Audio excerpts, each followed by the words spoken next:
So you're back for another nmcli video. Good for you.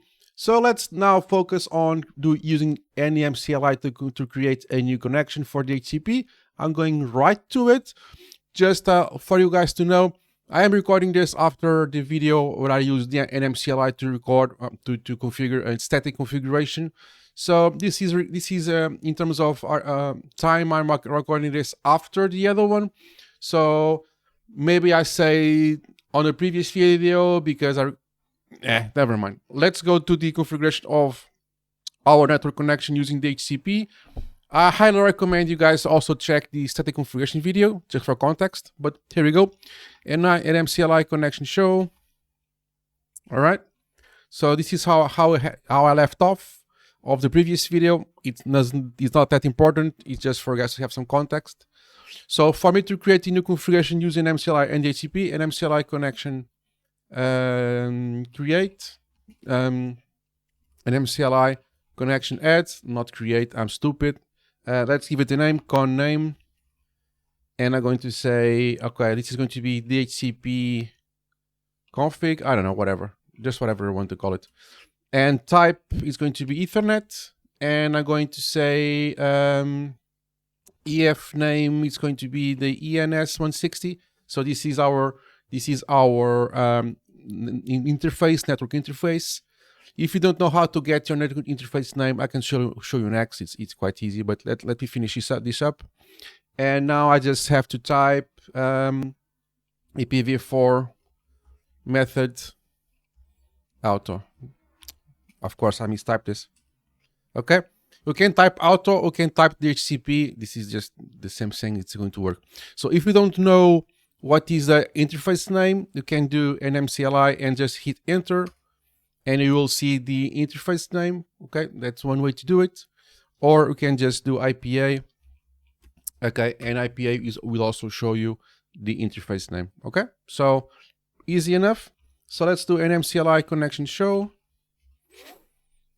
There it is, the DHCP config. Now I can do nmcli connection up, DHCP config. Okay, I'm going to lose my SSH connection because it's going to get an IP address that is not configured for my SSH sessions, but I can just connect to the Dread console behind, and we can just check out the config. So I will lose configuration because my SSH sessions it's to a fixed IP address, and it's going to obtain an automatic IP.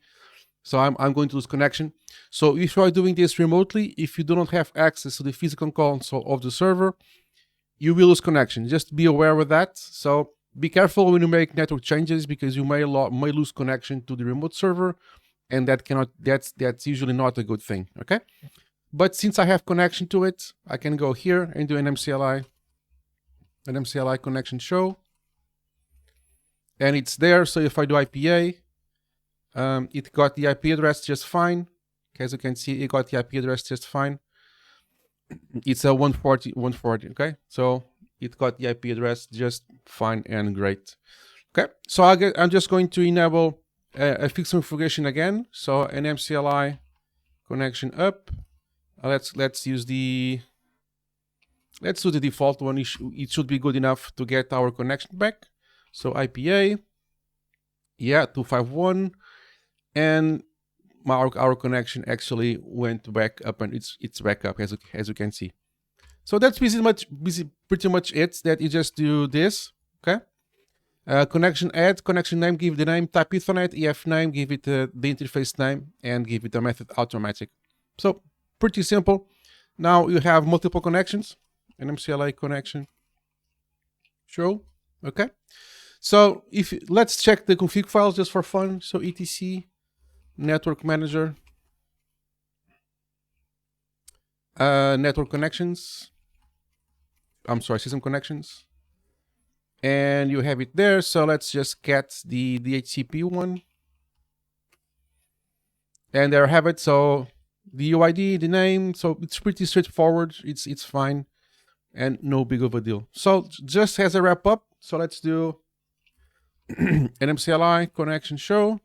Yeah, let's just delete the ones we don't want. nmcli connection delete, and let's just paste in the UIDs of the connections I want to delete. I could use the name, but I'm using the IDs because I just want. Okay, connection show.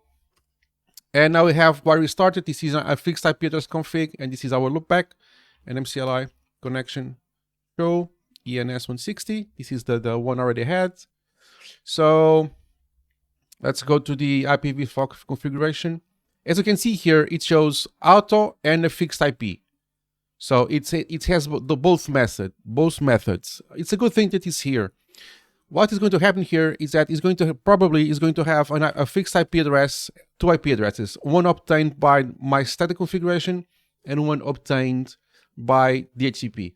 It's kind of dumb, but it can happen. So we have both methods active here. We have the methods automatic and static IP address. This is a little bit of a dumb thing to have, but it can happen. So let's change the method back to static. Okay, so I don't have 2 IP addresses. So nmcli